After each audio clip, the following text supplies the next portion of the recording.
Shalom Bapak Ibu Saudara-saudaraku yang terkasih dalam Tuhan Yesus Kristus. Selamat pagi, salam sejahtera bagi kita semua, dimanapun saudara-saudara berada. Selamat datang kembali di Renungan Kristen pada pagi hari ini. Kiranya saudara semua dalam keadaan sehat selalu, dan semoga damai dan sukacita oleh Roh Kudus melimpah dalam hati dan kehidupan saudara semua. Sebelum kita mendengarkan renungan firman Tuhan pada pagi hari ini, mari terlebih dahulu kita berdoa. Bapa kami yang ada di dalam kerajaan surga, Bapa yang kekal, ajaib, dan penuh kasih sayang, Bapa yang kami muliakan dan kami sembah, di dalam nama Tuhan Yesus Kristus. Kami mengucap syukur Tuhan oleh karena anugerah-Mu di sepanjang hidup kami. Hingga pada hari ini, kami boleh ada sebagaimana kami ada, semua karena berkat dan anugerah Tuhan dalam kehidupan kami. Pada pagi hari ini ya Tuhan, kami akan mendengarkan firman-Mu. Berbicaralah ya Tuhan, jamah hati kami, berikan kami pengertian untuk dapat memahami firman-Mu, dan ajar kami untuk dapat melakukan firman-Mu di dalam setiap kehidupan kami. Berfirmanlah ya Tuhan, kami sudah siap mendengarkan firman-Mu. Dalam nama Yesus kami berdoa. Amin. Bapak Ibu Saudaraku yang terkasih, ayat renungan kita pada pagi hari ini terdapat dalam Injil Matius pasal 26, ayat 36 sampai 46 yang berkata demikian. Maka sampailah Yesus bersama-sama murid-muridnya ke suatu tempat yang bernama Getsemani. Lalu ia berkata kepada murid-muridnya, "Duduklah di sini sementara aku pergi ke sana untuk berdoa." Dan ia membawa Petrus dan kedua anak Zebedeus sertanya. Maka mulailah ia merasa sedih dan gentar. Lalu katanya kepada mereka, "Hatiku sangat sedih, seperti mau mati rasanya. Tinggallah di sini dan berjaga-jagalah dengan aku." Maka ia maju sedikit lalu sujud dan berdoa katanya, "Ya Bapakku, jikalau sekiranya mungkin, biarlah cawan ini lalu daripadaku, tetapi janganlah seperti yang ku kehendaki, melainkan seperti yang Engkau kehendaki." Setelah itu, ia kembali kepada murid-muridnya itu dan mendapati mereka sedang tidur.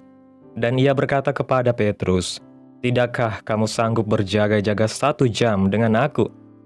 Berjaga-jagalah dan berdoalah, supaya kamu jangan jatuh ke dalam pencobaan. Roh memang penurut, tetapi daging lemah."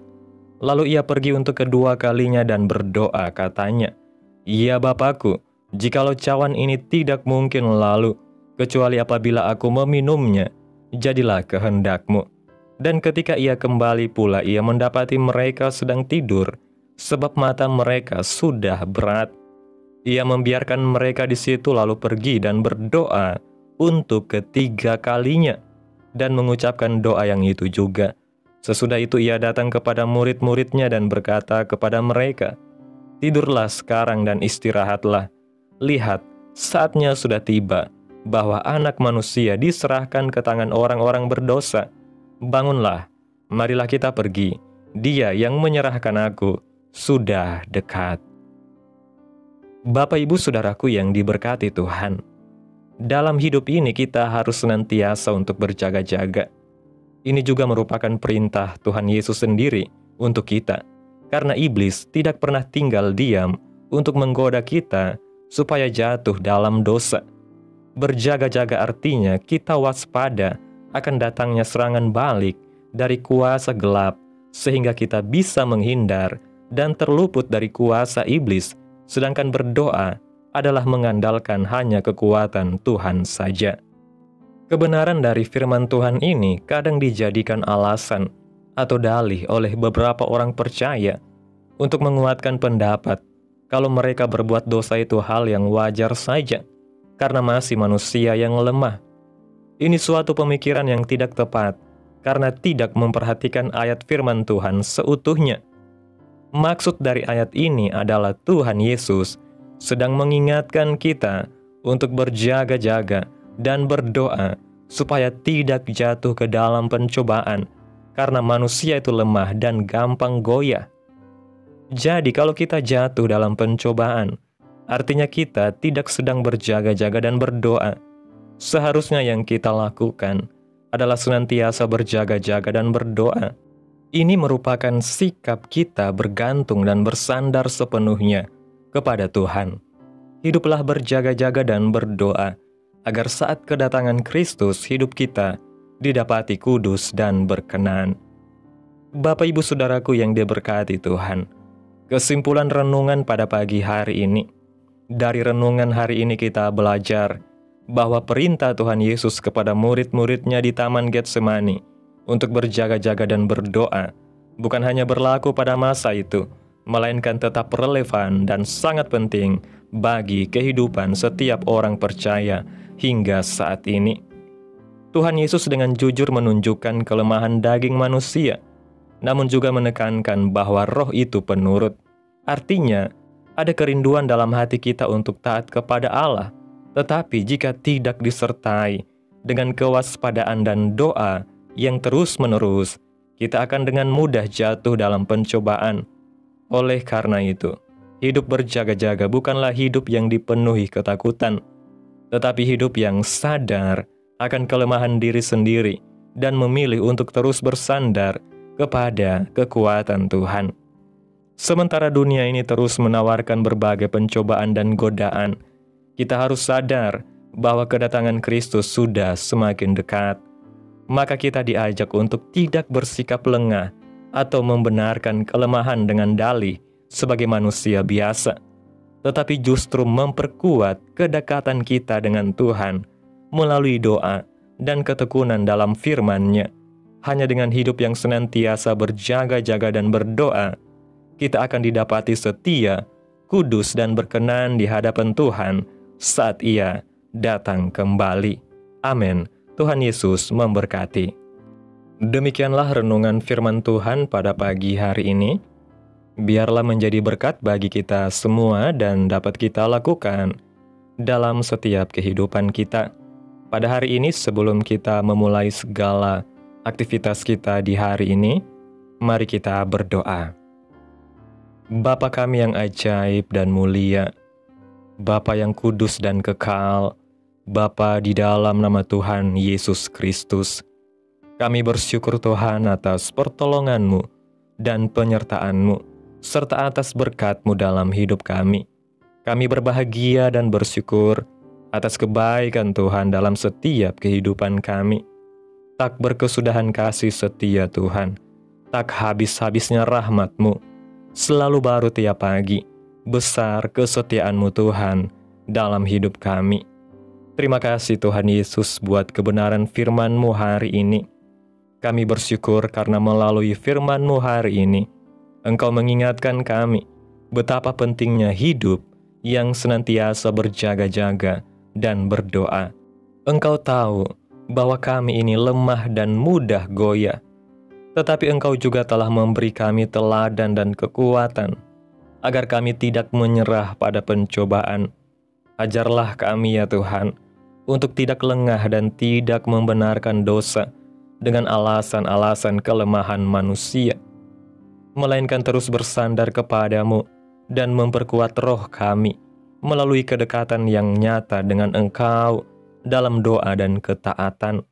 Bantu kami untuk memiliki hati yang peka, mata yang waspada, dan iman yang teguh, agar saat Engkau datang kembali, kami didapati setia dan tak bercacat di hadapan-Mu. Terima kasih Tuhan buat kebenaran firman-Mu.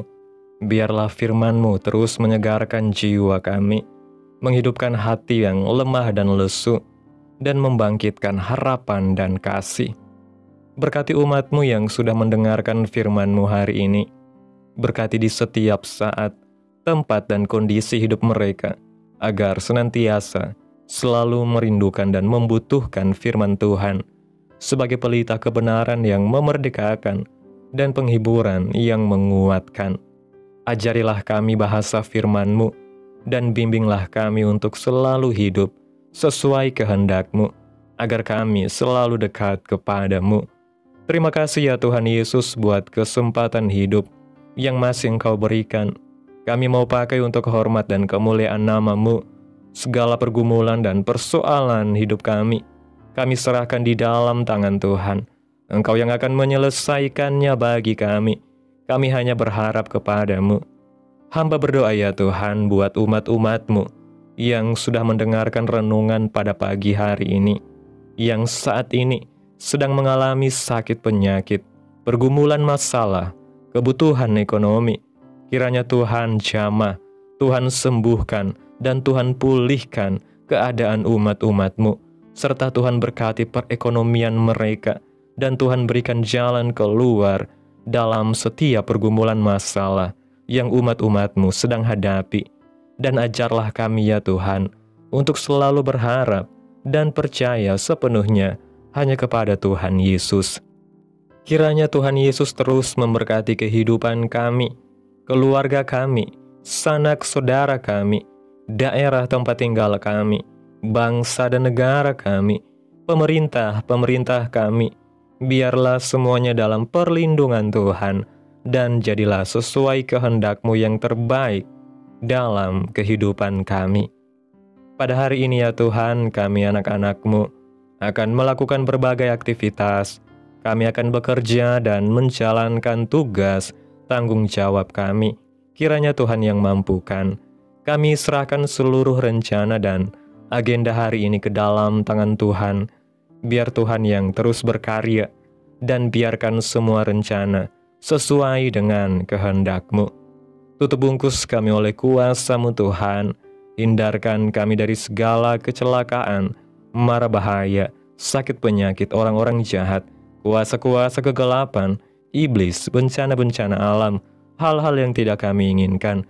Tuhan singkirkan, Tuhan jauhkan, Tuhan hancurkan, hanya di dalam nama Yesus. Ampuni dosa dan kesalahan kami ya Tuhan. Jadikan kami pribadi yang lebih baik setiap harinya. Jagai kehidupan keluarga kami. Berikan kami kesehatan dan tuntun kami untuk selalu berada di jalan-Mu yang benar. Terima kasih Tuhan Yesus yang baik.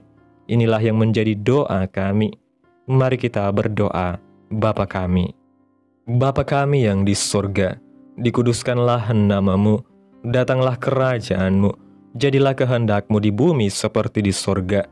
Berikanlah kami pada hari ini makanan kami yang secukupnya, dan ampunilah kami akan kesalahan kami, seperti kami juga mengampuni orang yang bersalah kepada kami.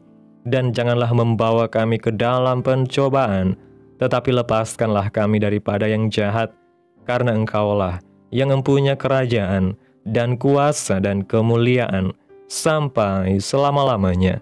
Amin. Mari kita terima berkat Tuhan. Tuhan memberkati engkau dan melindungi engkau.